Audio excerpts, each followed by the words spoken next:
Hi friends, మీకు ఈ video నచ్చితే లైక్ చేయండి, సబ్స్క్రైబ్ చేయండి. హాల్లో కూర్చొని అంటే అప్పుడే అపూర్వ అక్కడికి వచ్చి బావా మనం భోజనాలకు వెళ్దామా అని చెప్పడంతో భూమితో అపూర్వ ఇప్పుడు భోజనాలు అంటున్నావేంటి అని శరత్చంద్ర అడుగుతూ ఉంటాడు. అంటే బావా మనం బర్త్డే ఫంక్షన్ పెట్టుకున్నాం కదా, గగన్ గాడు మొత్తం గాడు చెడగొట్టాడు కదా, అందుకే ఇలా భోజనాలకి వెళ్తే చాలా రిలాక్స్గా ఉంటుంది, అందరు సంతోషంగా ఉండొచ్చు అని చెప్తున్నాను బావా అని అపూర్వ అంటుంది. సరే అలాగే అని శరత్చంద్ర అంటాడు. మరి అందరం వెళ్తే ఇంటిని ఎవరు చూసుకుంటారు అని మీరా అంటుంది. మన భూమి ఉంది కదా, భూమి చూసుకుంటుందిలే అని గోరింటాకు పిన్ని అంటుంది.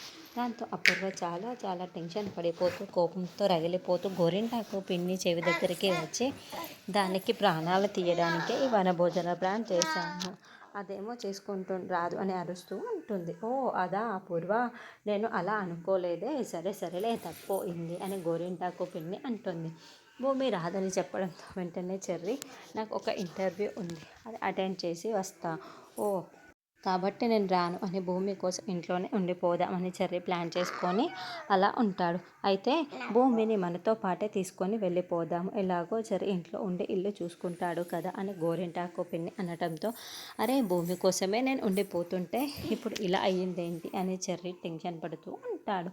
అలా వనభోజనానికి వెళ్ళటానికి అందరూ ఒప్పేసుకోవటంతో అపూర్వాన్ని ప్రాణాలు తీయటానికి అన్నట్లుగా భూమి వైపు కోపంతో చూస్తూ రగిలిపోతూ ఉంటే భూమి కూడా అపూర్వ ఏదో కుట్ర చేస్తుంది అని అర్థమైపోయి అపూర్వ వైపుకు భూమి కోపంగా చూస్తూ